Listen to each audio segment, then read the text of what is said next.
So, have you guys heard about the fact that there's no such thing as trees? No. I feel like I'm understanding it all. So, I'm a big fan of the flat Earth conspiracy theories, and one of the best ones that I've ever heard. This is a rather fringe flat Earth theory. Is that there are no such thing as trees. There used to be trees, and they were enormous, level sized trees. I have heard of the large trees. And like the and world there was tree? some evil cataclysmic event that happened that killed all the actual trees, and that every single thing that we normies consider trees, up to and including redwoods, are actually bushes. Okay. Is the cataclysmic thing happening with Mark Wahlberg? That was It kind might of have been. That was a It cataclysmic. might have been. See, I have heard of the big trees thing, and I'm trying to remember the example of one. I think that big rock in Australia? Yes. Australia is supposed to be and the stump of one of the Yep. trees. And what is it? The Devil's? Is it called the Devil's Tower? The one from Fifth The Element? Devil's Crack. The big. It's another one of those big mountains in. Yeah. I can't remember where it is, but it's one of the main sites in Close Encounters of the Fifth Kind. Oh, okay. Third kind? Third kind. Third kind. Flat kind. Well, anyways, You're thinking of the Fifth Element. I am. You're at it, which honestly, a collab of those. Sounds I like that a lot. Could be a good sequel. We just need a girl with red hair and Bruce Willis. Well, and hey, Hey, he you've got sold the his- he musical. sold his likeness. You've got the We musical. could recreate him in anything. You've got the musical element of in Close Encounters where they're Right. communicating with the aliens, and then you've got the alien woman Yes. singing opera in Fifth Element. yes. See, call us Hollywood. We're there. But yeah, anyways, that Devil's Mount is also It's a a giant petrified tree stump. I have heard of the giant trees, but not that our trees are bushes. Yeah, they're literally bushes. Because I still think it doesn't make. Bushes in comparison is kind of an interesting idea, sort of. But I guess. what are bushes? I guess the then? canopies would be kind of like bushes. Well, the thing I that don't the really. thing that that the thing yeah. that gets what me do we about call it- our bushes now? the thing that gets me about it is that why does it matter? I know, That's it's the thing very that has strange. always confused me. Are bushes shrubs then? I What? weeds, Because then just large weeds. yeah. But then what is weeds? I don't That's know. what I'm saying. It just like Yeah. keeps. Are they ant trees? It's now? just trees all the way down. Trees all the way down. What if everything is trees, actually, Everything is trees. Everything is bushes. and there's no such thing as anything? Oh my god. Hello, Michael Van, and welcome to episode 10 10. It's a of the 10. Undertowers podcast. 10. My name is Steven. I'm Daniel. And I'm Sam. And Slancha boys, I don't know, 10 feels like an accomplishment. So does. here's to us. Some 10 kilo. Here's to our listeners that have been with us from the beginning. All few of you, we love you deeply, and cheers to everybody. Cheers. Yeah. Oh, I'm not gonna. All right, I didn't know. It's fine. got two pieces of Mine's news very for everybody tonight before we get into our main topics. Just a couple things quickly. First thing is a animated series / tabletop gaming news. The tabletop game Infinity, which is a really cool looking skirmish game set in this science fiction far future Earth solar system. Be absolutely gorgeous minis by a company called Corvus Belli. They just dropped a trailer for an animated TV series based on their game called Paradise Lost that looks absolutely sick, and it is directed by Jay Oliva, who has done a bunch of animated movies for Warner Brothers. So a veteran team, and it looks really, really cool. It's not a game that I've played. It's a game I've always been interested because, again, the miniatures look absolutely stunning, and it looks like a very cool sci-fi world. Kind of, if I had to compare it to something, maybe kind kind of along the lines of The Expanse and Mass Effect, the video games. That's kind of what it reminds me of, that kind of science fiction area. Piece of news number 2, it was also just announced that pre-orders are available for the Witcher Classic Collection, which is a single book trade paperback. Actually, I say paperback. I'm not sure if it's paperback or if it's going to be hardcover, but it is the first time that a collection is being made of the original Polish Witcher comic book series from the 90s has been collected and translated into English. Oh, fun. So that will be a lot of fun. It's set to release March 18th of 2025. Pre-orders, again, are available at Amazon right now, and that's called the Witcher Classic Collection. And I could be wrong. I want to say maybe there was a TV show in Poland or Russia earlier than this, maybe. It couldn't have been much earlier than this, though, from when the books were being written. Right. But I want to say that this might be the first Witcher adaptation from the books into a different medium. Interesting. And it certainly is long before any of the video games or the Netflix show, so it will be a completely new interpretation of the characters in the world for us because, again, it's the first time it's been translated into English and available in the U.S. So very cool. So that's our news for today. Both of those things I'm very excited about. But our main topic of conversation this evening, we're going to talk about authors that we feel are either underappreciated or not talked about enough or underrated, or just kind of forgotten about in modern conversations about science fiction and fantasy. One of our goals when we started our book club was to kind of continue our education in science fiction and fantasy and plug some holes of some important authors and series that we hadn't read previously. And then part of the goal of starting this podcast was to then take that and present it out into the world and maybe get a conversation going and help reintroduce or show off some of these authors that we feel are not getting the attention that they deserve. So that's what we're going to start out with tonight. And if you guys are cool, I'll start. Go ahead. Great, yeah. The first author that I want to talk about tonight has been very important to me since I was 12 years old and I read this series for the first time, is Lloyd Alexander. He's a name that I don't hear mentioned very often at all. He wrote the Chronicles of Prydain. He wrote a lot of books, but what I know him for is the Chronicles of Prydain, which is a 5-book series. Technically, I guess you would maybe call it young adult or middle grade, but they hold up for adult readers as well. It's a fantasy set very heavily in Welsh mythology, but it has all of the hallmarks that I love with heroic fantasy. It's not as violent as something like the Draenei Saga, because again, it is geared a little bit more towards kids. But as far as characters with a lot of heart and trying to be good, and this series in particular is very much about a boy becoming a man, and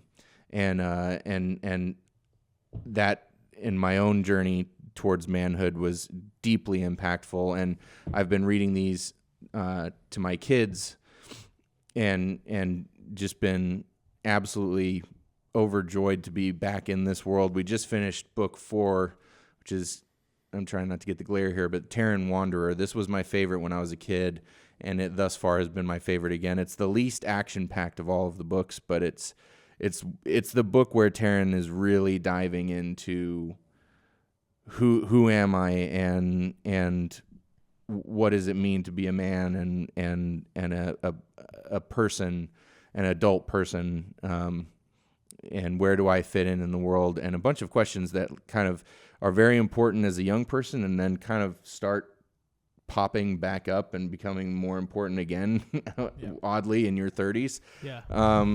And it's a wildly refreshing read, and you care about the characters so much, and I feel like I want to continue reading more of Lloyd Alexander's work. It's kind of one of those things. I bought a few more of his books when I was a kid, but I always kept returning to the Chronicles of Prydain and didn't really get far outside of that because I was, I don't want to say trapped, but I was caught up in this world and these characters, and I really saw a lot of myself in them. Mm-hmm. And I know you guys read Chronicles of Prydain as well. Yeah, I loved them. The entire series is great. The first two are true classics. Absolutely. Mm-hmm. On the Book of Three and the Black Cauldron, and actually made an interesting, if not beloved, Disney movie. I need to rewatch it. Yeah, I remember watching it beloved. with you as a teen and hating it. But I was so- too caught up, I think, in it not being exactly this book series that I loved. I rewatched it and watched it with my wife, who had not seen it for the first time, and it smushes together the first two books. Yes, it does. Mm-hmm. In a way that sort of makes sense for an adaptation. But I will say, if you just kind of vibe with it, it's really quite wonderful. But it's not actually a good retelling of the stories in the books. But the vibe of it is just nice. Yeah. And it does get the big beats of both of the first books pretty well. But if you want to just experience the sort of vibe of the world and know that the story that's actually told in the books is much superior in the book form, the movie isn't a terrible thing to spend some time with. But it flopped hard. I believe when it came out at the time. It was I think it was a lot darker than what people were wanting. And I mean, I love Sword in the Stone, and that it's that kind of same era and same art style that they were doing. Almost in some ways a continuation of what they started with Sleeping Beauty, which is kind of interesting. Yeah. But that same kind of medieval fantasy art. Yeah. But it's very Welsh.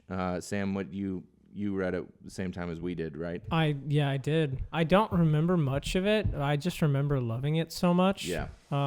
Especially the covers. Like the art covers are actually so cool. They've got some decent covers now, but they're not nearly as good. It's one reason why. I mean, I've worn these books out, but I'll never get rid of them for sentimental reasons and because the covers are so good. I need to reread them. I'm Same, very curious. But Castle of Lear was my favorite growing up. And it's great. I think it's but that was also the one where Taran was a little younger than me in the first two. Right. But that was the one, like, he was the exact same age, and he was starting to feel about girls the way I felt about girls all at the same time. And so it kind of like hit that sweet spot. And the two after are great.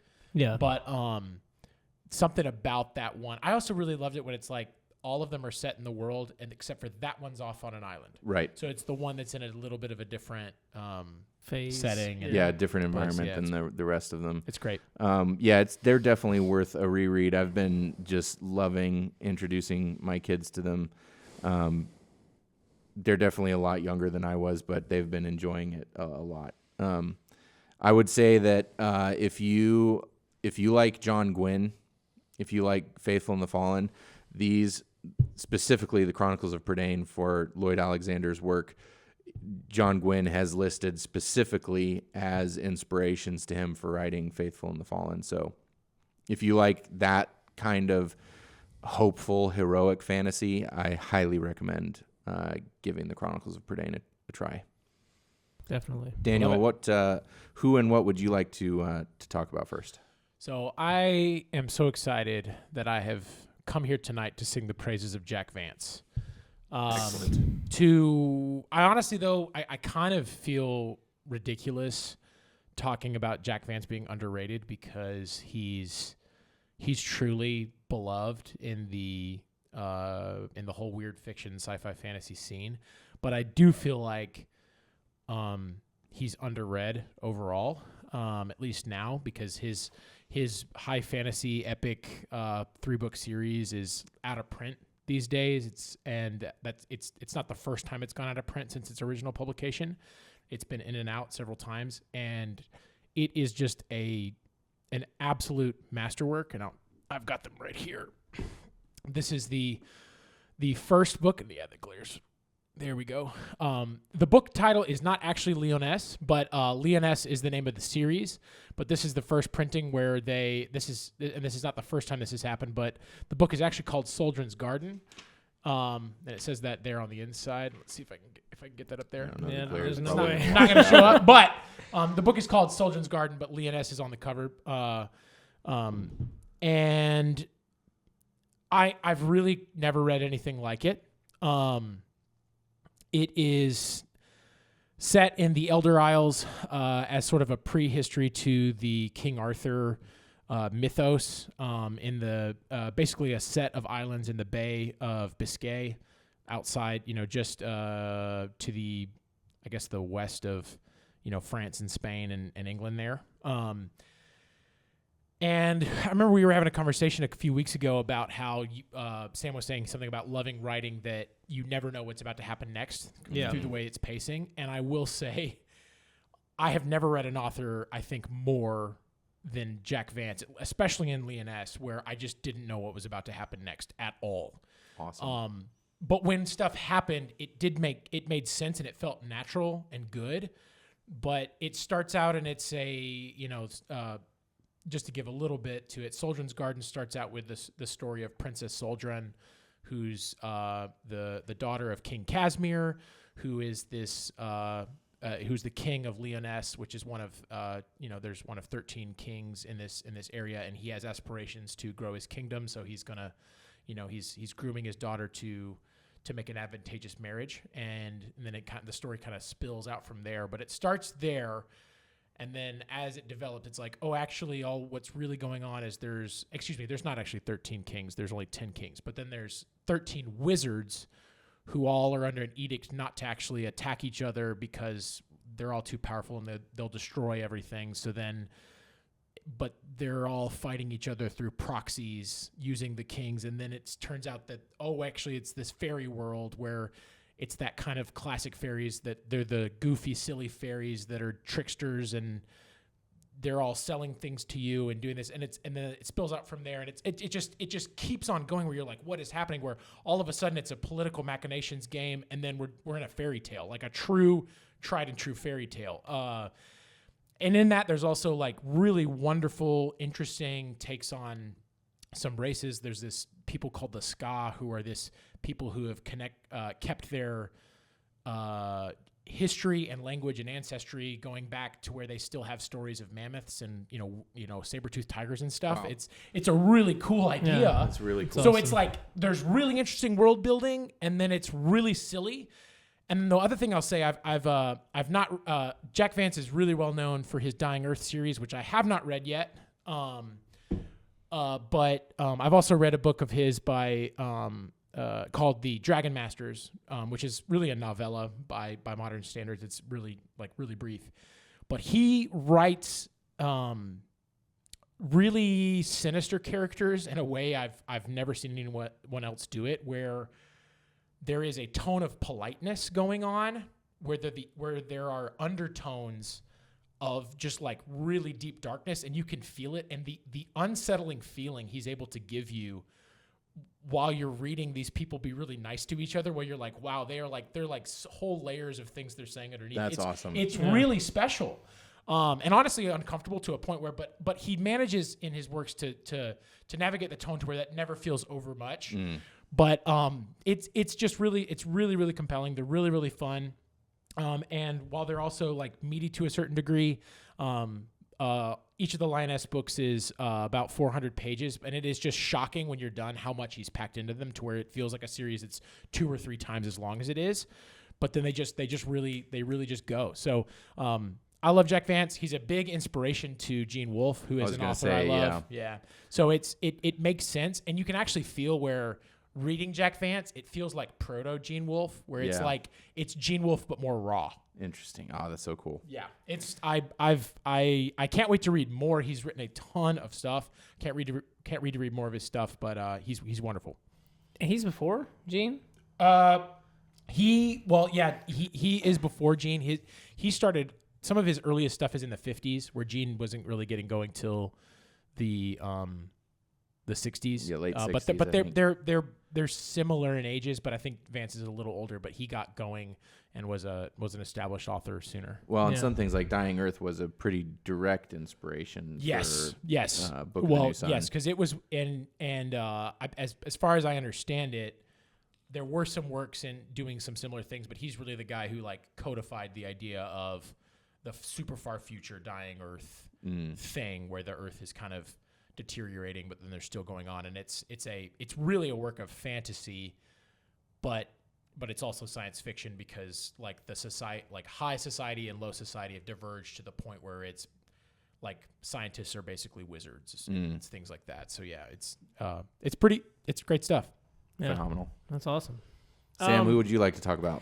Well, I feel silly about my book that I'm bringing because I think he's really well known, but I don't think he's talked about as much anymore, and that would be Kurt Vonnegut. That's fair. He's my favorite author, and even in like hearing us talk about all this stuff and all the things we've read, it's almost like books are so interesting because out of everything in media, like music and movies and animation and stuff, a lot of that stuff seems to have gotten better over time, like overall. Like there's outliers obviously that are just like legendary and classic, but with books, I don't feel like new books have gotten anywhere near as good as the old ones are. Like, you know, that's why I'm bringing up Kurt Vonnegut now too, is because you know, his books are. He's been writing for a long time. Long time. I think he's dead. I don't know if he is. I'm pretty I sure believe he is, It's yes. yeah. I mean, R.I.P. it'd be amazing if he was alive. He's alive in his words. But yeah, I just love his simplicity in writing. I love that he does his own ridiculous art, which isn't very good at all, but that's kind of the point.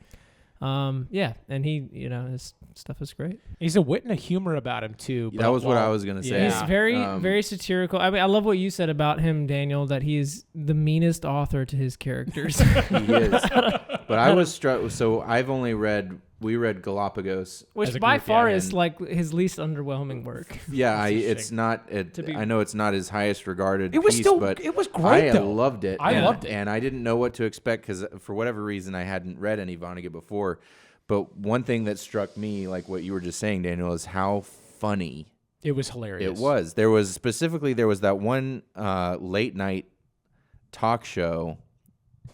Oh yeah, I think it was the Johnny Carson episode that Yeah, he wrote. and the Yeah, general was on it or Yeah, something. and it He was nailed hilarious. He nailed it. Yeah. He nailed it. It was Yeah. like watching a Johnny Carson episode, or for a slightly more modern, it was like watching a Conan episode or something. It was just genuinely funny. Yeah. I laughed. I think I laughed out loud, which is not something I do frequently with Right. books. And it was not. That was not something that I expected for whatever reason right. from Vonnegut. So. I'm definitely looking forward to reading more.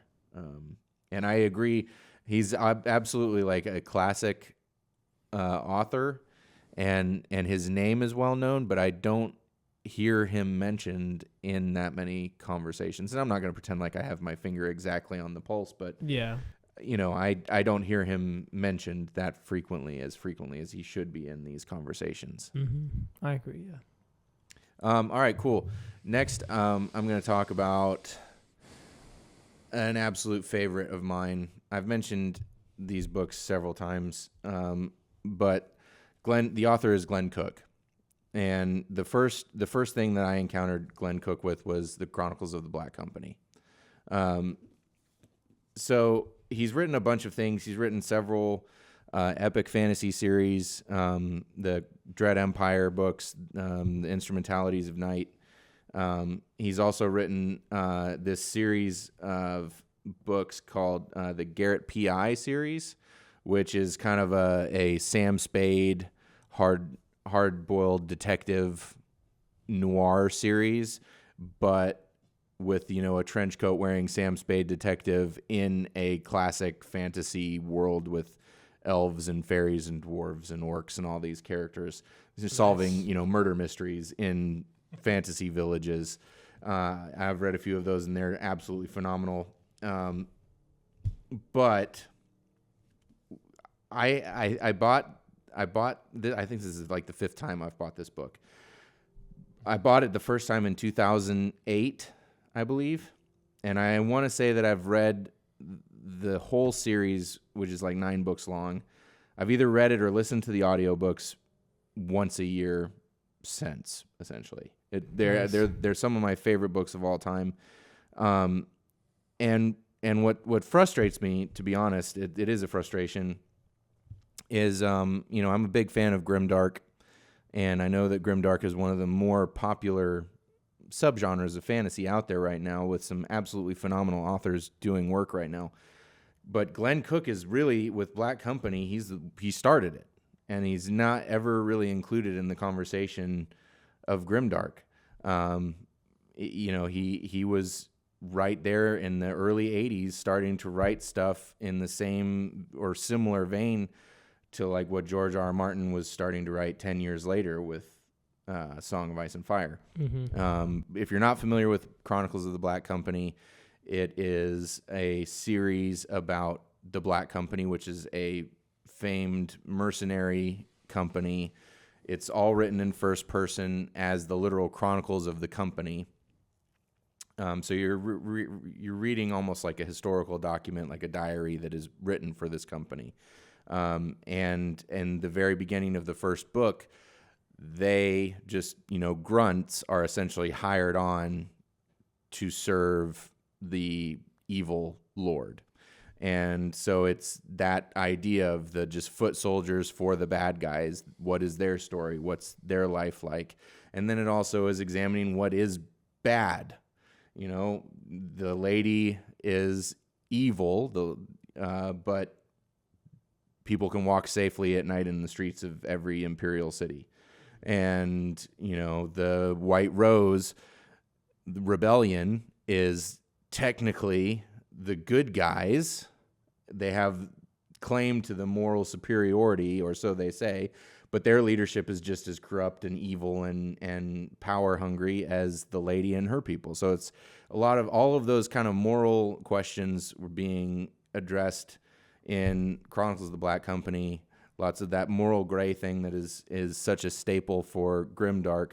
Glen Cook was doing starting, I believe, in 84, I think was when the first book came out. Yeah. And then as the series continues, he also started doing things that are now much more common but weren't at the time. Like, only the first 3 books in this 9-book series are set in a European fantasy setting.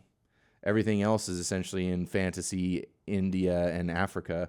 And as the series progresses, by the time it's over, the Black Company, which goes from essentially an entirely European company with one black man in the company, to only a few of these old timers left, and everybody else is, mercenaries that they've picked up along the way. And so it was way more diverse than a lot of stuff that was being written at the time. And as far as strong female characters, again, by the end of the series, almost the entire leadership of the company are women. And so he's just a wildly underrated author. I think a lot of the real darkness that he portrays is maybe a bit of a turnoff to some people. But my thing is, like, if you're going to do grimdark, like, do grimdark. But there's also a lot of heart in the characters and the way that he writes them. I talk all the time about found family and everything, and that's definitely a major part of this series.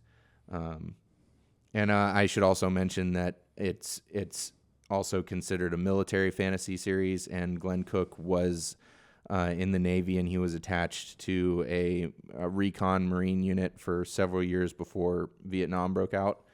And so all of the characters in the Black Company are written based on guys that he served with, and their banter and everything is very authentic as a result of that. And everybody that I've spoken to or read talk about Chronicles of the Black Company that served, this is one of their favorite fantasy books, and they all say to a man, that he nailed that element, and this is how they talk to each other, and this is how they interact, and just in a fantasy setting. So I cannot recommend Glen Cook highly enough. And the Black climax Company of those stories is so interesting, and there's a couple ideas in there that have yet to even be brought to the surface again. I can't say them without spoiling it, but I have very fond memories of the last and I couple chapters in that book. It's kind of, I mean, there's a lot of stuff that happens, but it just builds up to it, and it doesn't disappoint when you get to it. Yeah, and that's hard to do, to get to a big climax and not disappoint. Each of the first 3 books in this series are quite unique, too, with a really interesting setting and take two, which I found really interesting. Where the first one is kind of the story of the company, and each one is, but there's added elements to both in the setting that they travel to, and I found those new characters in both really compelling. Yeah, absolutely. Especially in Shadows Linger and White Rose. But yeah, really, we enjoyed reading it all together, and great series. Yeah, I enjoyed reading those with you guys, and I look forward to in the future, finishing the series off. So, who's next for you, Daniel? So I'm gonna talk about Mythago Wood and Robert Holdstock. I did mess up. And I was supposed to talk about comparisons or things to draw in for Jack Vance, so I'll just do that real quickly before moving on. Oh, I didn't do that either with Glen Cook. Just real quick, if you don't mind. Go ahead. So, Steven Erikson. If you like Erikson's work, the Malazan Book of the Fallen, Glen Cook and the Black Company was one of his biggest influences. And then obviously, if you like Joe Abercrombie. And any of the modern grimdark writers that are doing amazing works, without Glen Cook, they wouldn't be writing the things that they are. So, if you like any of those, read the Chronicles of the Black Company. I love it. So real quick, I'll be brief, but if you are wanting to get into Jack Vance, if you loved Game of Thrones, or you like Lord Dunsany or any of the older fairy stories, you would love Lyonesse, his Lyonesse series. Also, just anything sword and sorcery but with a little more of a political intrigue, high fantasy setting, you'd love Lyonesse. If you loved Book of the New Sun and you want to see kind of the book that started that, we did briefly mention that, but that's where Dying Earth is going to come for you. And Dragon Masters is great if you like a really narrow focused kind of sci-fi, but also fantasy mingled, or sci-fi doing fantasy tropes. And then if you like planetary adventure, he has a book called series called Planet of Adventure that is beloved, and kind of in that, it's not John Carter, but it's in that vein of things. So I just wanted to quickly say that. So I am thrilled tonight to talk about Robert Holdstock, and especially his book Mythago Wood, which it's kind of funny to say he's underread, but I do think him as an author and this work in specific is somewhat forgotten. But back in 1984 when it came out, it won the World Fantasy Award. So it was seriously regarded, at least in the fantasy community. I don't know what its sales numbers were like at the time. One of the things that kind of drew me to it is I had read some positive things about it, and what I thought was interesting was it was talked about as one of the few works of fantasy that has no direct ties to Tolkien. Interesting. It's really got such a unique take on fantasy world, and that it really is doing its own thing. I do think, as you read the entire book, there are you can feel there are some things that are maybe Tolkien-esque, but it really is its own thing. And specifically this book, and in full disclosure, I have not read other Robert Holdstock's works, but this series is a 7-book series, the Mythago Wood, Ryehope Wood series, that I have heard wonderful things about, and I will eventually read all of them. Then he also wrote an adjacent, along with some other things, an adjacent sort of focusing through the eyes of, I believe, Merlin, wrote a work of Arthurian legend that we've discussed reading at some point. Mm-hmm. So because it sounds really interesting. But Mythago Wood is also one thing that's interesting about it is that it from one point lens of view, it also could be a science fiction book depending on how you think about it. But I really feel it's more at home as a fantasy work. But it is a first person book written in first person. A son is returning home to the manse where he was raised, where his father and brother have gone missing. And on the property there is an old English wood that, as the book ensues, there is some very interesting things. And it turns out there's these things called mythagos that are appearing in the wood, which are mythic figures throughout England's history. And it develops in a really, really interesting way.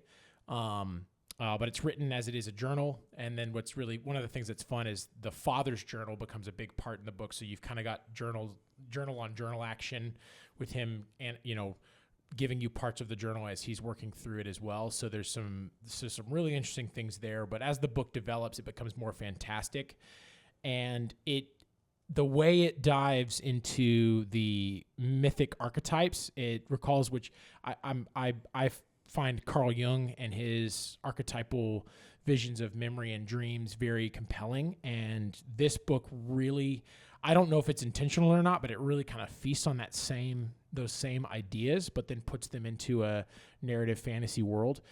And I can't recommend it enough, especially if you're looking for fantasy that is really unique and is a really sort of interesting take, where that it's not disparaging anything that Tolkien wrote or Robert Howard wrote or any of the greats that came before it, but it's a really unique take on fantasy and mythic tropes and ideas.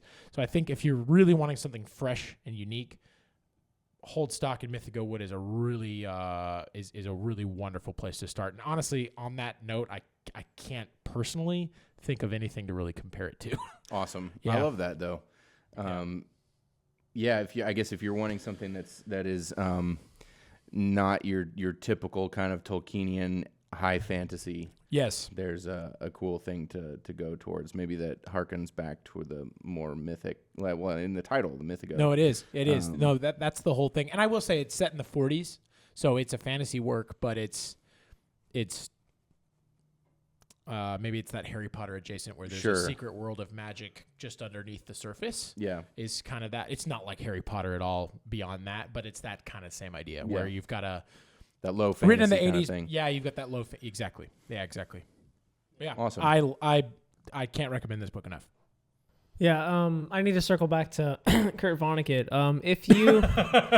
If you don't like reading, Kurt Vonnegut is a great start. Wow. to reading. Hey, I like that. Because he's very whimsical, very satirical, and it's very short and very easy to digest.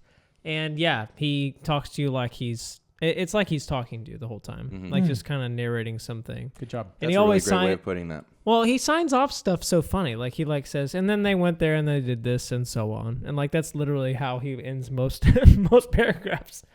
With that's one of his quotes actually. And so on. So I don't really have many more books. I do think that the guy who wrote Fafhrd and Grey Mouser, Fritz Leiber. Yeah. Yes, Fritz Leiber. I think it's Leiber. Leiber. Yeah, I think you're right. I don't think that I really even heard about him until our book club, and I think that some of the stuff that he wrote is also almost as funny as Vonnegut at times. 100%. Yeah, for sure. Absolutely. Still, there are some pieces of it that are very, very interesting and unique in the whole sword and sorcery space, but also not making it so fantastic, making it more grounded and down to earth. Because I don't think that Fafhrd or the Grey Mouser would stand up to most any fantasy character based on just their kind of groundedness and unless we're talking like Game of Thrones or Grimdark sort of people. But when it comes to like, the other sort of magical superhero stuff, they're kind of just like regular guys. They don't even keep the same sword. Well, and that's part of what they are kind of archetypes that helped inspire Dungeons and Dragons, and the you have kind of the barbarian and the rogue archetype with Fafhrd and the Grey Mouser, Right. and their kind of adventure quests were one of the main inspirations for D&D, and in that realm, it is kind of that like it has that similar feel of a couple of friends sitting around a table, and playing a game. It is interesting you say that though. It is really. The characters are very human. I mostly and say grounded. that because it's really hard for them to take a dude out. Like when I read other books, it's like, and I slaughtred thousands, and it's them. It's like he bashed into my head, and I barely got it. Well, I and barely made it. I mean, one of the collections is called Sword Masters. They are supposed to be like master elite swordsmen, and they do at the beginning of the novel kill a bunch of dudes. It was hard, though. No, it was hard. Much harder than it felt really hard for them. But that wasn't even the point I was harkening back to. It was really more that it's interesting that you're right, where as kind of opposed to Conan, who is so archetypal, he doesn't even feel like a real human anymore. He's like almost like an idea that's been he's a superhuman. Exactly. That Fafhrd and Grey Mouser it feels very lived in. They feel very human as characters. But then the stories themselves are full of goofy, wacky magic. Mm-hmm. Right.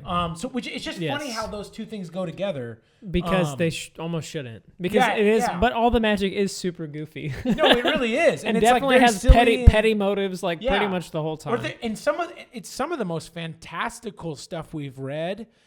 But the characters in it are really, really human. Even they're silly, but even Shilba and Ningoble, like Ningoble loves gossip. Yeah, they're just like silly. It's just like it's just funny the way they being Fafhrd and the Grey Mousers. Wizard, yes, they're wizard patron patrons. gods. Yeah. But that also is just goofy too. Like seriously, the funniest story is that one where they're at the trash dump that like looks like a paradise. That was amazing. Yeah, I felt like I was watching a Star Trek episode a little bit, just like with the whole or like Twilight Zone type thing. And that's what is so interesting about these books is that they have the human thing, and they have this fantastic thing, but also it's just ultimately silly. But I guess I just like silly authors. I suppose. No, it has an amazing sense of humor, and that was similar to my reaction to Vonnegut. I was not honestly expecting, because we went from Conan to Broken Sword, which is not funny at all, to Fafhrd, or I guess Elric and then Fafhrd. So not a whole heck of a lot of humor there. Yep.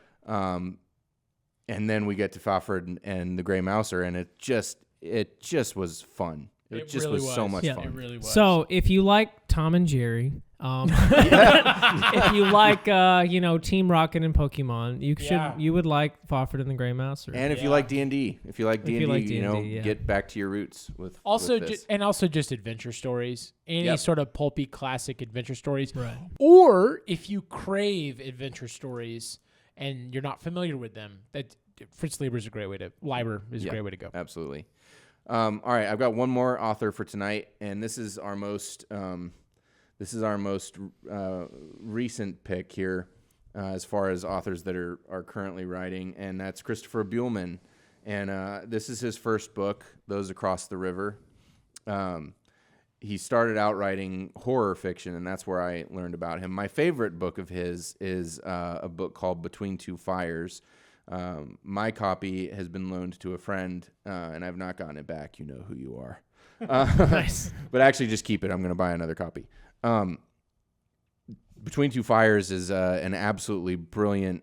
I would qualify it as like a historical horror fantasy, where it's telling the story of this knight, this French knight, who rescues an orphan girl, who insists that he takes her all the way down to Lyon to see the Pope.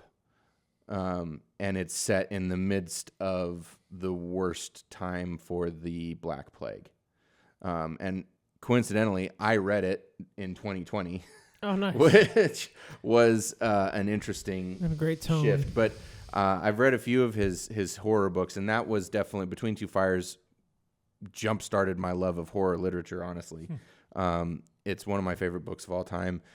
He has since kind of shifted away from horror and been writing a fantasy series. This was the first one that came out, the Blacktongue Thief. It's awesome, really cool. It's not quite grimdark, but you could definitely put it in that vein. And in fact, Glen Cook is one of the blurbs on the back of the book. And then this one just came out, The Daughter's War. This is a prequel, technically, to the Blacktongue Thief. And I'm very much looking forward to reading that as well. But Buehlman, before being a writer / current with being a writer, I think he still does it. One of his main jobs is working the Renfest circuit. And he's got this character, I think he's Christoph the Insulter or something. I can't remember the exact name of the character, but he does shows at Renaissance festivals, essentially kind of improv shows where he makes fun of and insults the audience. And so he's got a wit, a sharp, quick wit, and an ability to obviously in that job improvise, but I think it lends itself to his writing where his characters are all very fleshed out and very imaginative and extremely well realized. And especially all of his horror film or horror novels have some really cool world building in them too, but they're mostly set at the very least, in this plane of existence. He really went off with the world building for his Blacktongue Thief series. And I half wonder... Does he have a map at the start of his book? I believe there's a map, and not just a map, but like calendar and... A calendar? Different languages and... Okay. Yeah, really, really deep world building. Interesting. And a lot of really cool magic things.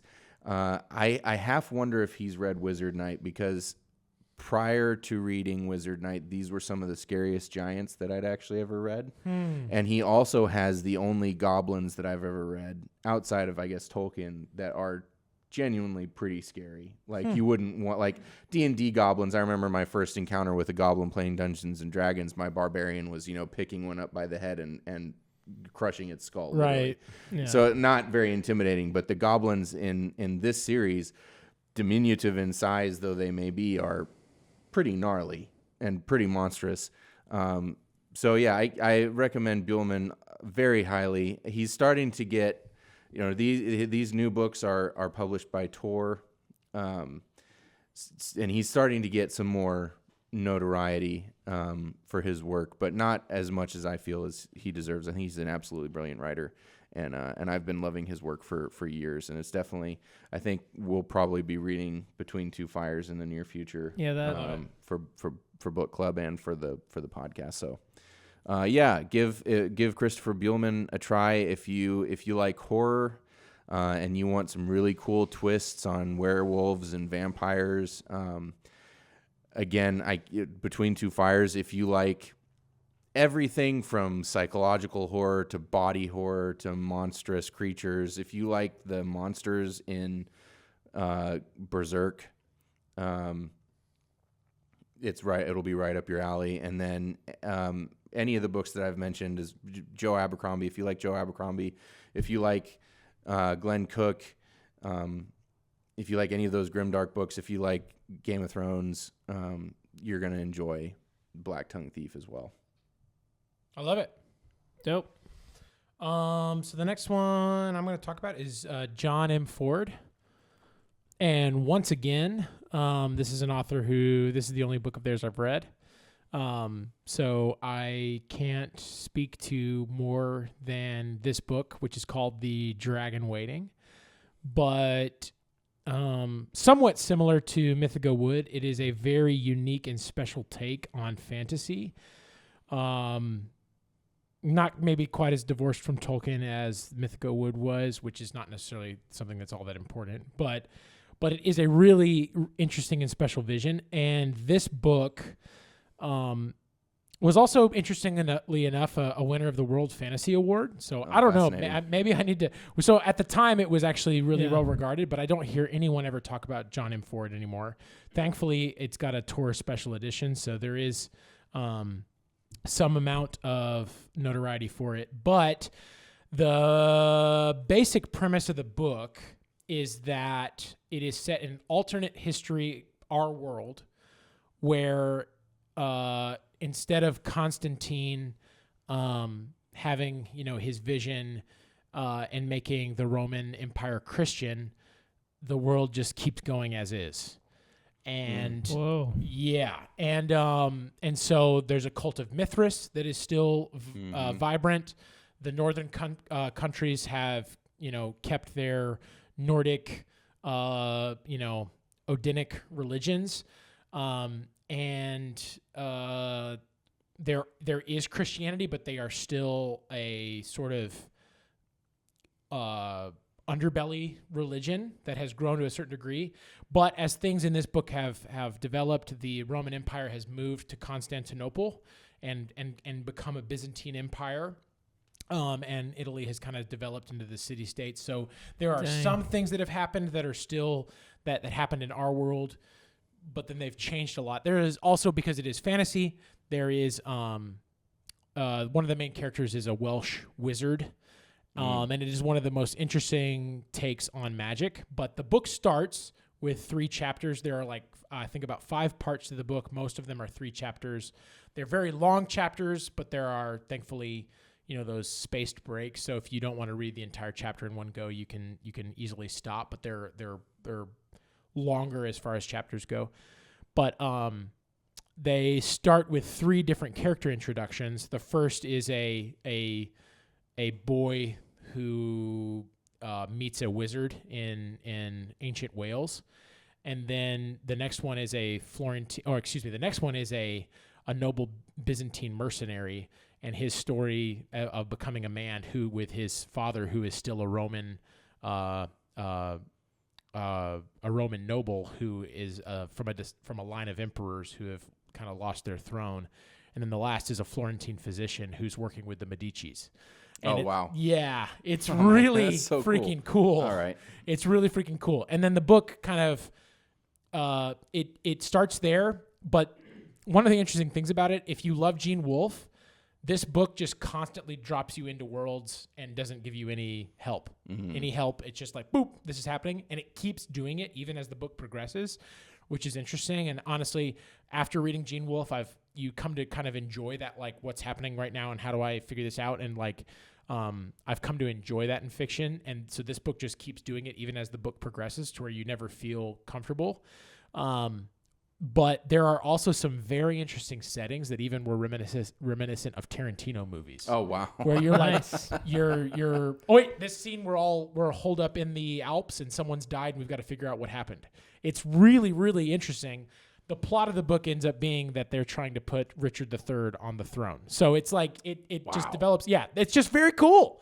And it's almost historical fiction and an alternate history world where the religions are all different, and then magic is also real, so it's fantasy. So it's just a really special and interesting take.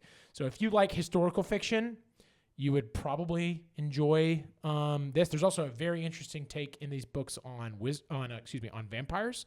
Oh, nice. Interesting. Where vampirism is basically a disease that people take, and then they are basically, in order to not die, they have to consume blood. So there's just a lot of really interesting ideas in this book. So if you like historical fiction, there's enough history parallels to draw you in. If you like Gene Wolfe or speculative fiction where you're just dropped into a world without much help and you have to kind of somewhat puzzle out what's going on, this is a book you would really enjoy. And then I think if you're just a fan of fantasy, but I will say, not to be this book is a little more difficult. But if you want to spend time with something that's rewarding, this is a book you'd really enjoy. Awesome. Dope. Well, I have a last book to share of mine, and that is a book that I think we all love, The Broken Sword by Poul Anderson. Probably doesn't get enough notoriety because he spells his name with an O. So it's like Poul Anderson. I'm not gonna look at that. Being Danish, he messed up. Yeah. Danish American. Well, this book is honestly so crazy good. The art is really bad too. Like, it's a perfect example of new editions with terrible art. But like seriously though, the book is so I want to see so much more. It's one of those books that you read and you're like, why did you like a lot of times I read and I'm like, why is this still going on? When I read this book, I'm like, why is the story not going on longer? Like it sums it up so fast, and he does some of the most painful fast forwarding I've ever experienced in a book. I don't know how to say stuff without spoiling it. But just the exploration of really like I don't know how to not spoil things. It's a tough one. It is a tough one. Kind of. He really captures everything that offended me about Game of Thrones when I first watched it, and like puts it in such a heart-wrenching, like just destroys your heart sort of way. It's such a beautiful story. It is. I mean, it's got the fantasy right at the start, and then it like flips the worlds on each other, and then kind of has it fighting against itself, but also championing itself at the same time.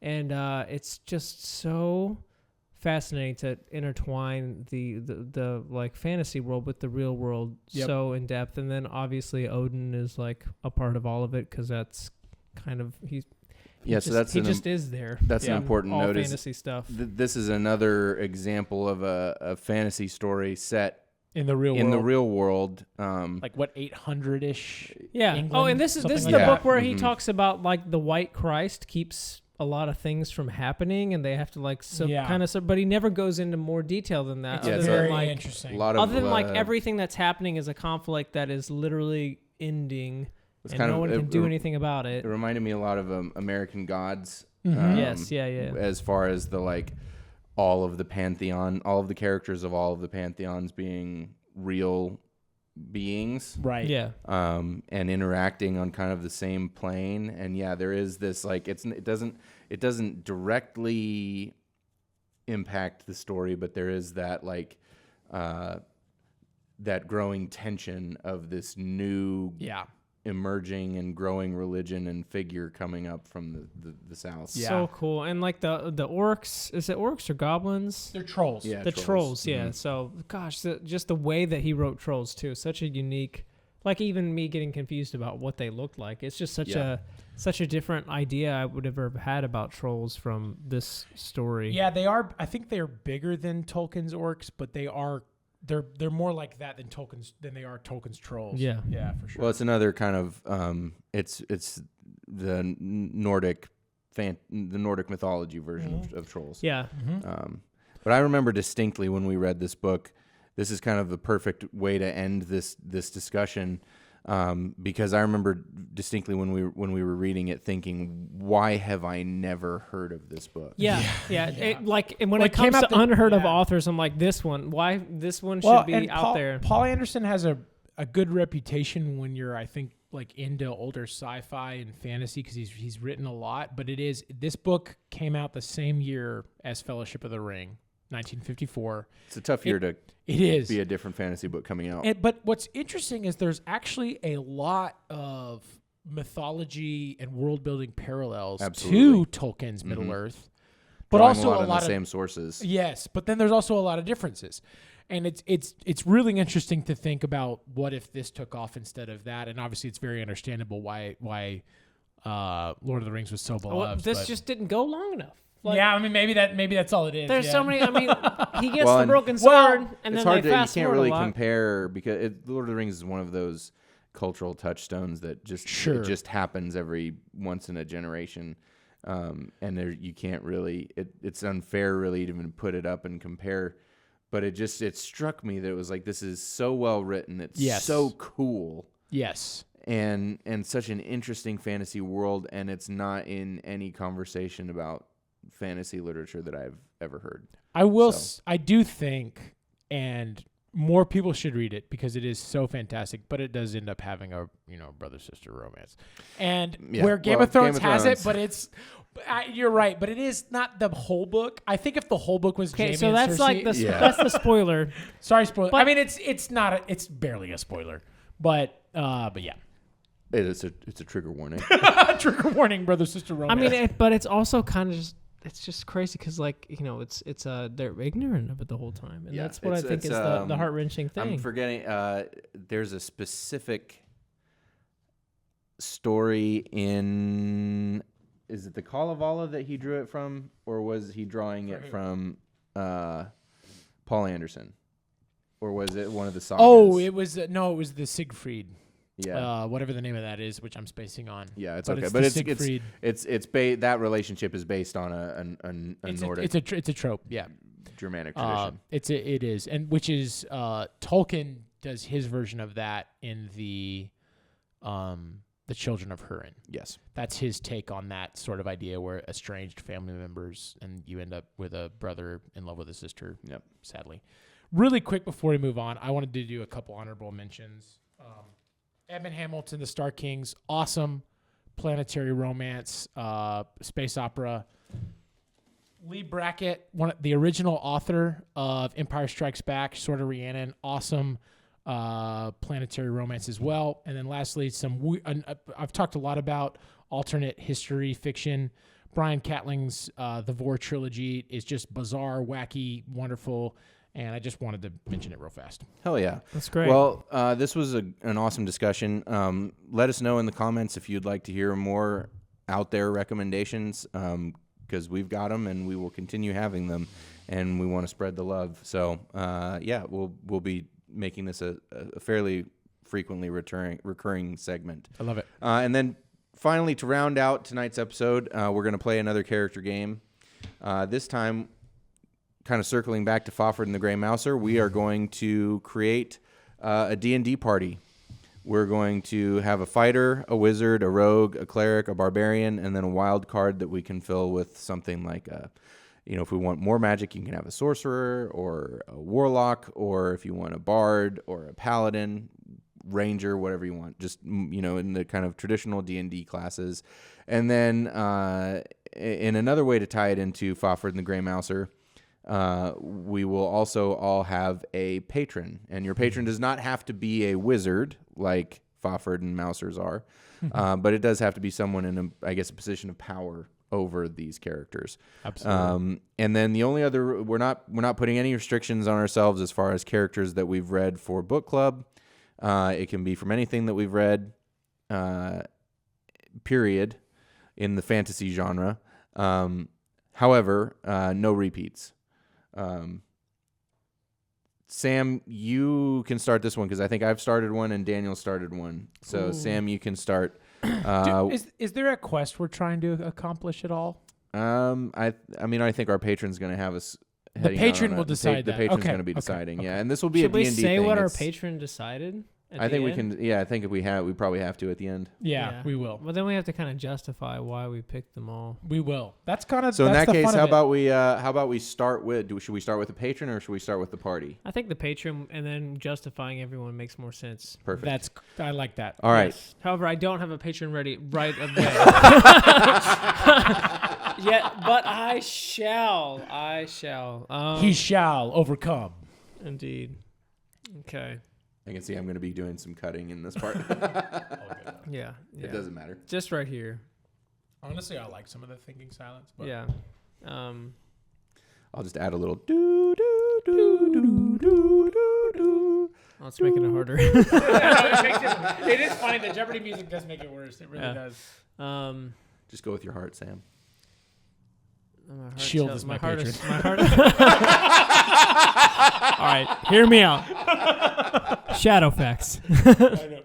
I do kind of want to go with that now.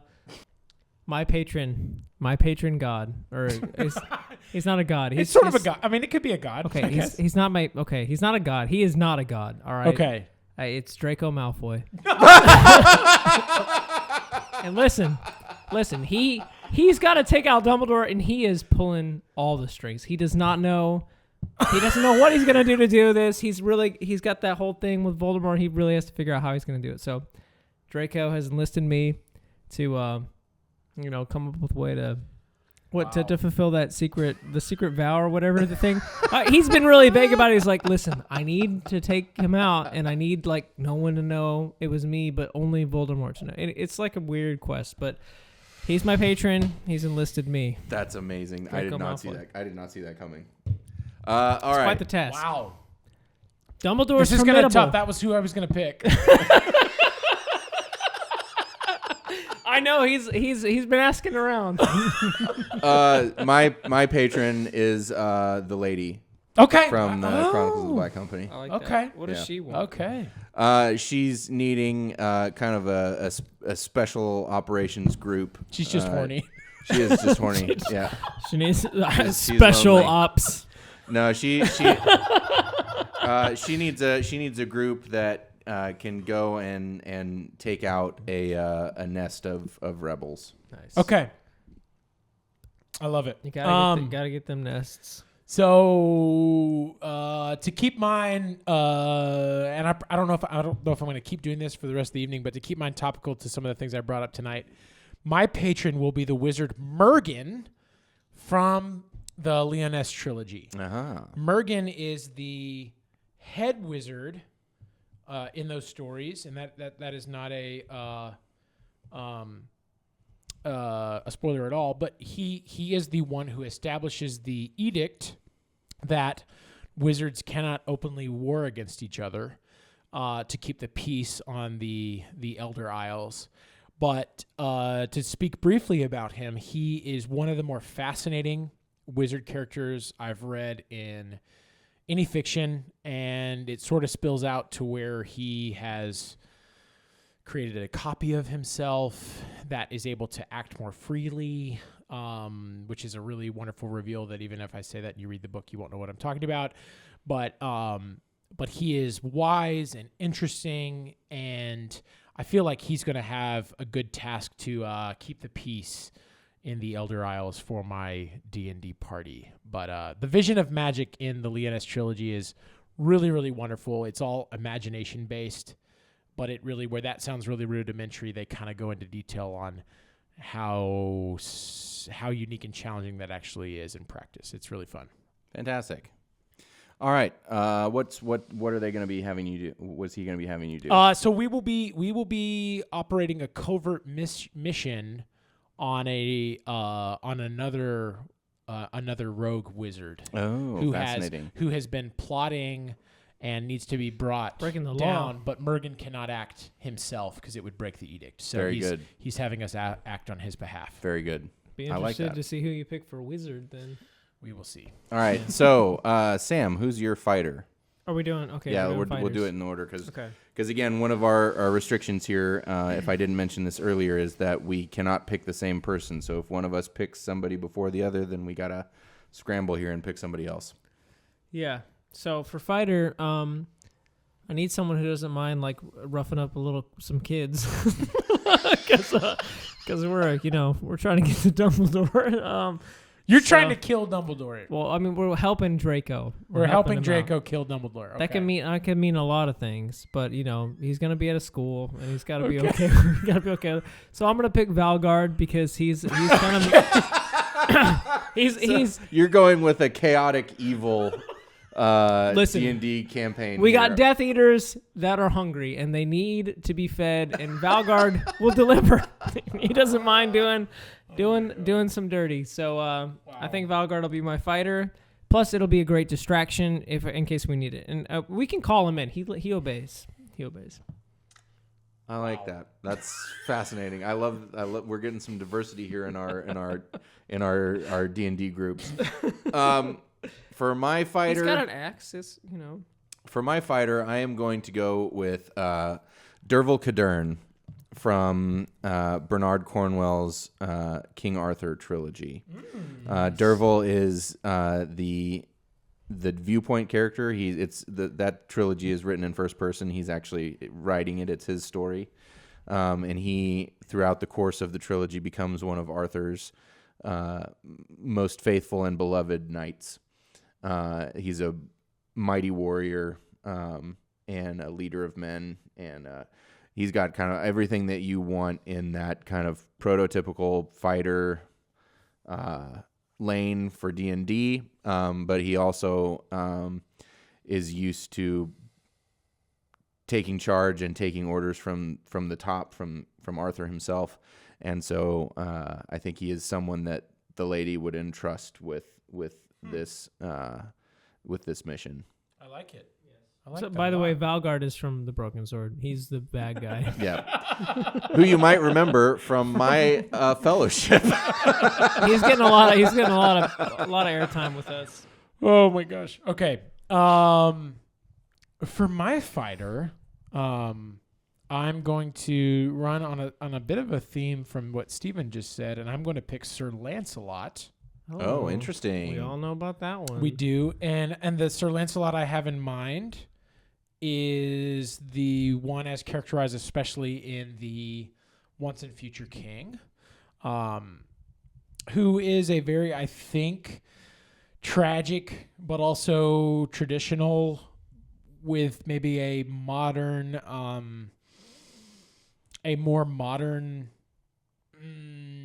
emotional background given to him, which I think is really the wonderful sort of backbone of those books, which is the classic tales told with a sort of bleeding heart, wonderful vision of morality and storytelling and humanity.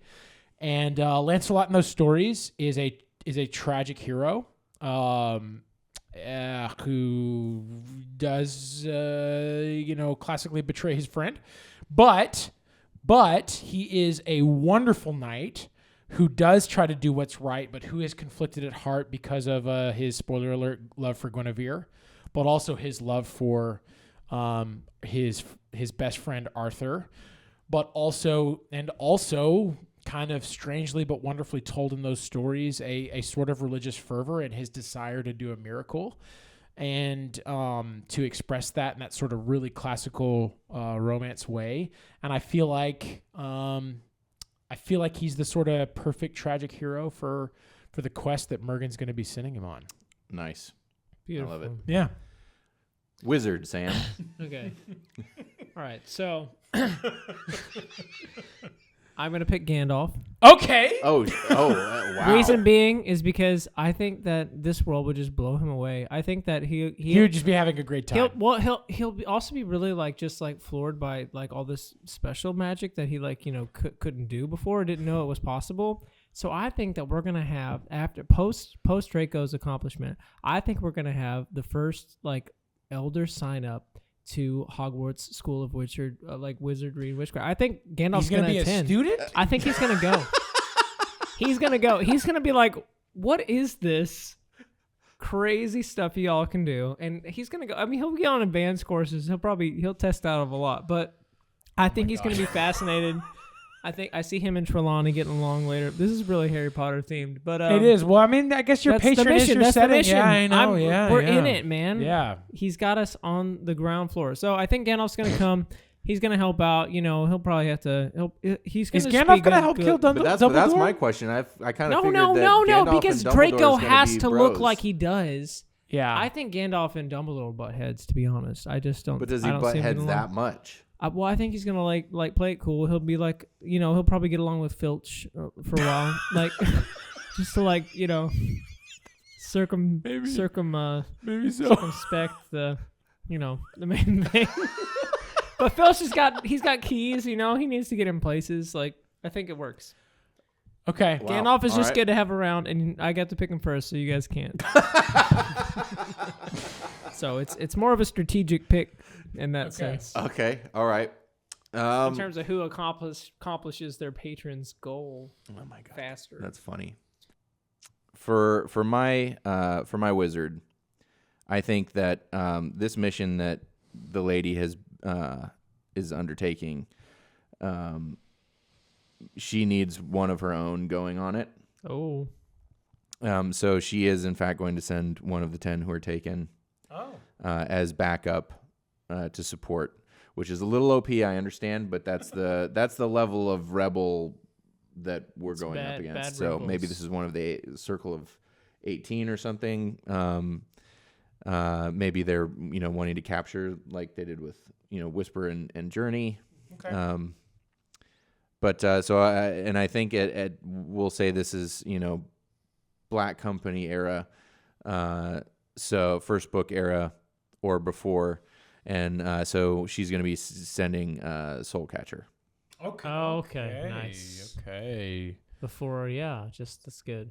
I was worried you're gonna say the Limper, and I was like, come on. No, come on, man, I'm not sending the Limper. I mean, he's pretty I know. powerful, but also He is powerful, screw but that he's guy. really gross. He's a Limper. Yeah. Okay. So Soulcatcher is my wizard. That's like throwing a level 20 wizard into a fucking Yeah. starting D&D I love campaign. it. Well, I mean, I love it. you'd be sure to win. For my wizard, again, I didn't really plan to do this, but as I'm shaping this in my mind, I'm going to take Hool, the wizard from A Dragon Waiting, or The Dragon Waiting. Nice.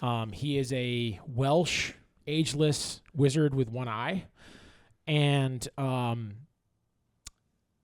interesting, these books, he almost takes on both a mastermind role, but he's also got almost a Sherlock Holmes role in the story where he's putting things together and plotting and then scheming and leading things forward. So while Mergen is going to be commissioning us and as our patron on this task, we're going to need I like the wizard as the leader.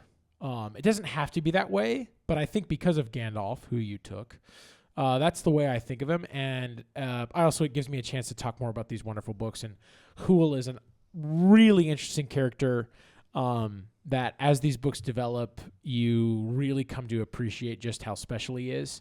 The one thing I will say is magic in these books is incredibly brutal, not because of its effects necessarily out in the real world, but in this world, magic has extreme costs on the magic user.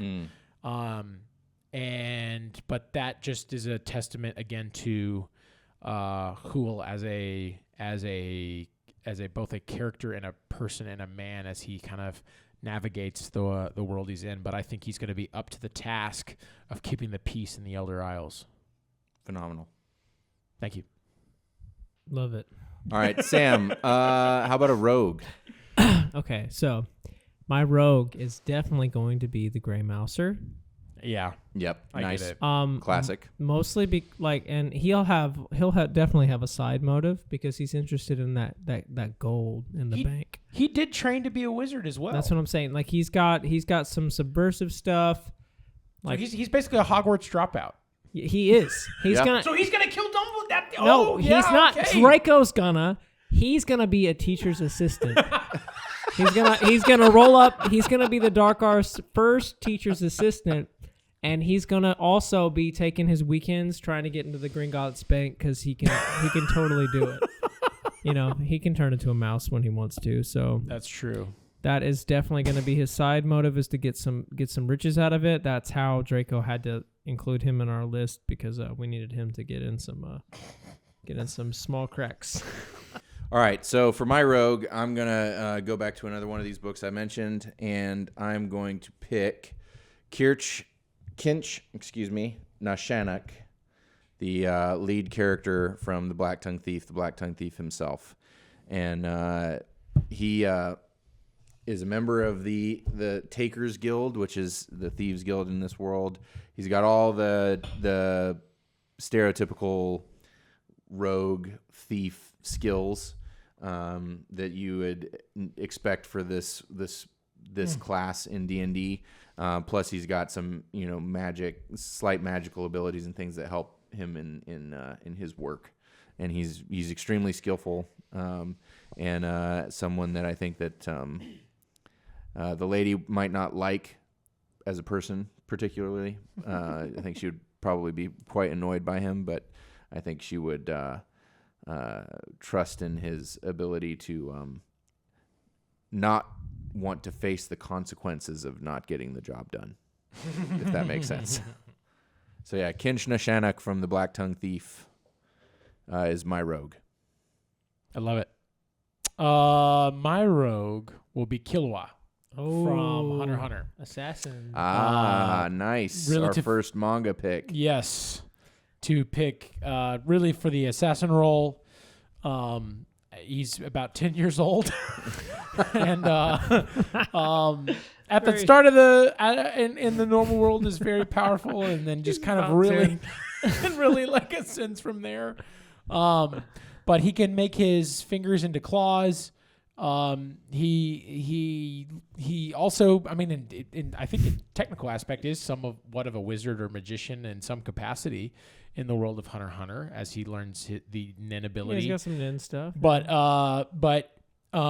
super powerful, comes from a family of assassins, but also, as things develop, has a good heart, which I think we're going to want for this. But we may need to take out the rogue wizard who threatens the Elder Isles, and I think Killua is going to is really a character I really enjoy. He's not my favorite character from Hunter x Hunter, but he is one of the foundational ones, and his burgeoning friendship to Gon is going to mean a lot to me, and I don't know if he's going to get along with Huel and Lancelot now that I'm thinking about it, but you know what? We're going to make it work as best we can. They have the That's mission. all you can do. That's all you can do. Cleric, I'm going to pick Kaiwen. Nice. Yep. Okay, Sure. okay. Yep. Because she got some Good different. call. She got some Okay. different kind of magic, and I think that'll be fun. Plus, she's like kind of the age of like all the, she like Draco's age. Draco requested her specifically. I'm not sure why. But He's got the hots for her for yeah, sure. that's it. Yeah, I like it. Yeah, he'd better watch out. She'll kick his butt. indeed. My cleric, I'm going to pick Serbatar, Nice. leader of the 30 from Legend by David Gemmell. He falls into more of the idea of cleric being a priest of a god rather than a straight up healer. I think he can do some healing abilities, but he is more than capable of fighting and wielding a certain amount of magic as well, which is fine for a D&D cleric, and will slot in well with this group of kind of special operators heading into enemy territory, especially with his 30 ability to leave his body and travel out and spy for our group ahead of the mission. Pretty cool. Yeah. So that's my cleric, Serbatar. I love it. So I had a few ideas I really felt fond of here. I considered Isaac of the Jug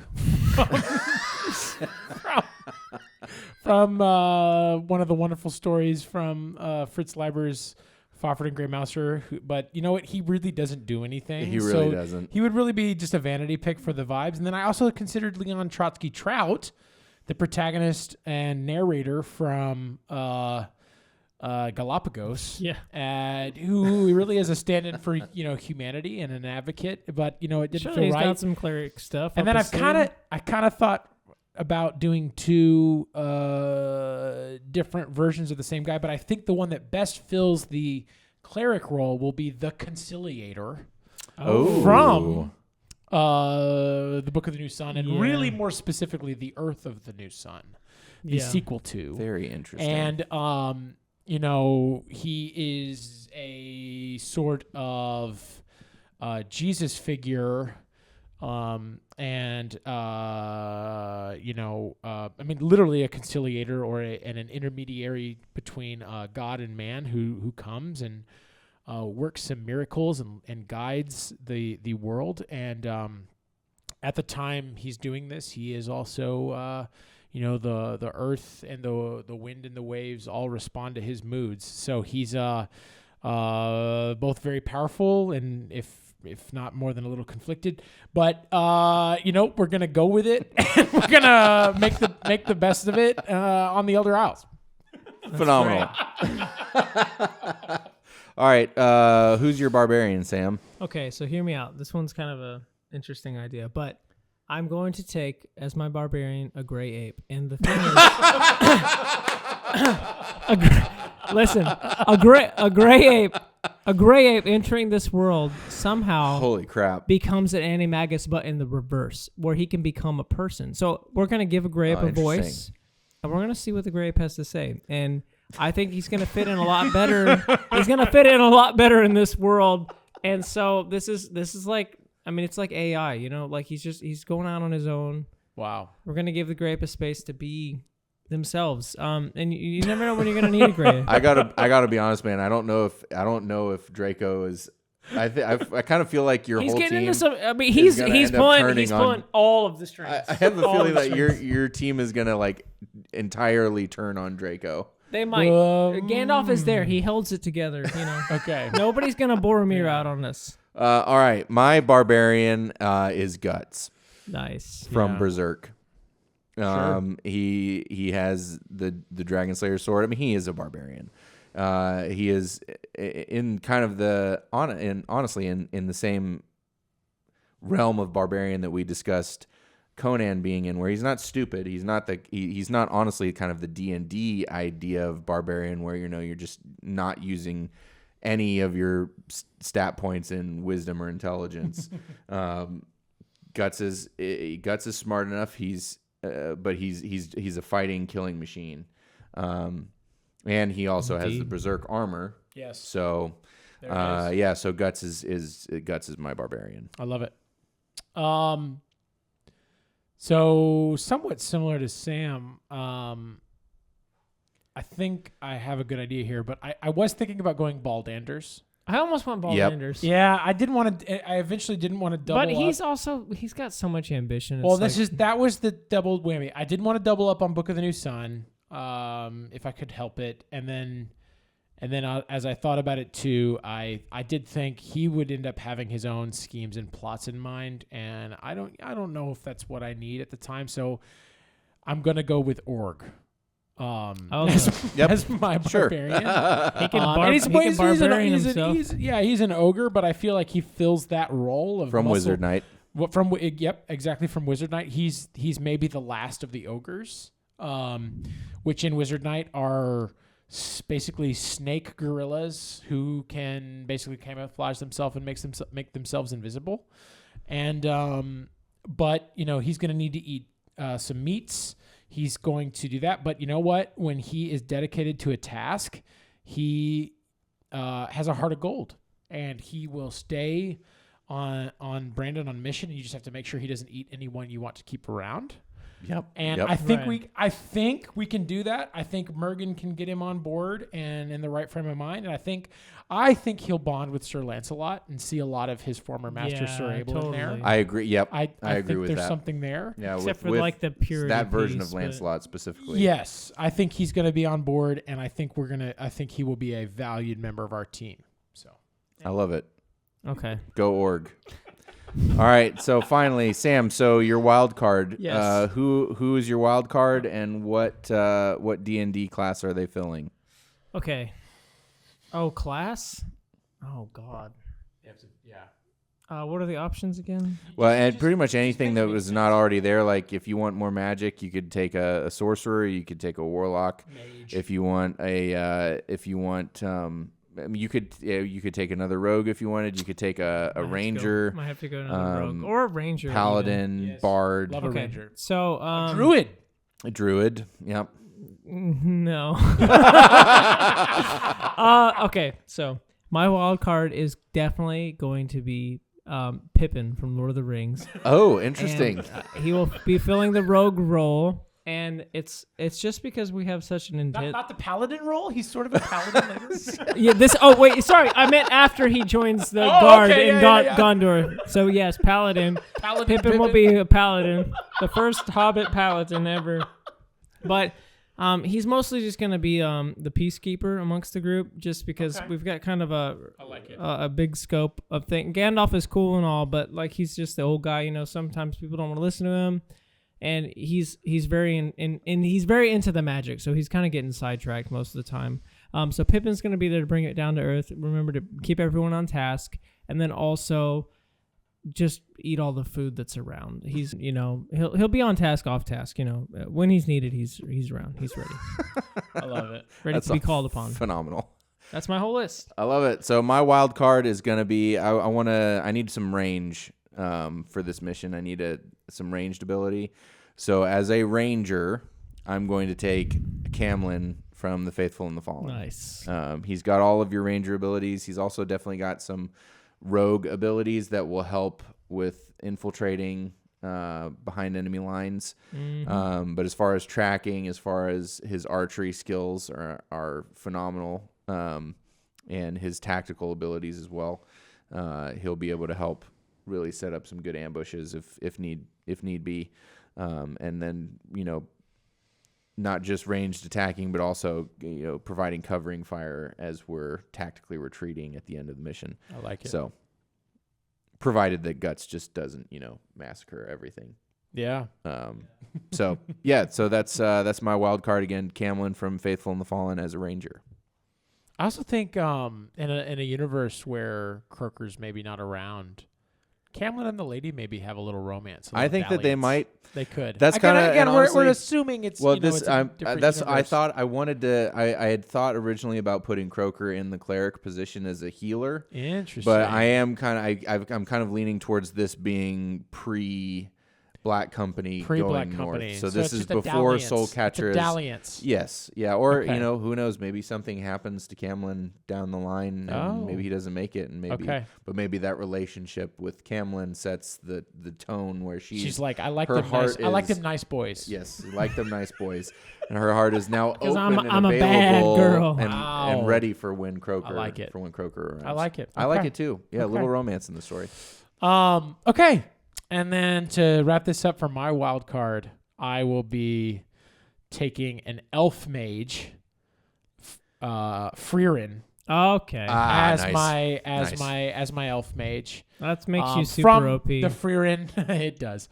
From the Fririn manga of the same name, Fririn Journey's End, and Fririn is like 1,000 years old or something, and been studying magic for 500-600 years. So you have an 1,000-year-old and a 10-year-old, and then everybody and in between. and another ageless wizard. So like you go. they're gonna be buddying up. Fririn's sort of motivation in the manga is to learn and experience humanity, and I feel like this is going to be. I feel like I really have a wonderful cast of characters for her to really spend some time. She's got the conciliator to confide in. She's got or she's going to be around. She's got a young man in Killua to vibe with. And She'll sort get of along experience with on. Org Also, quite a little well. manga buddies, and then in Hool, she's got a mastermind wizard to share notes with, and then in Sir Lancelot, I think she's there's a lot of human experience there to draw from. So, but Fririn is a very, very, very powerful wizard. So like she's her and Bergen are getting along. Her and Hool are getting along. And she's really going to be doing something special and unique for our team.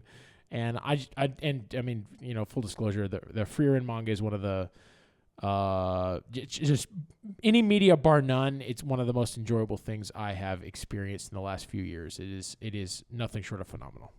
Incredible. Perfect. Love it.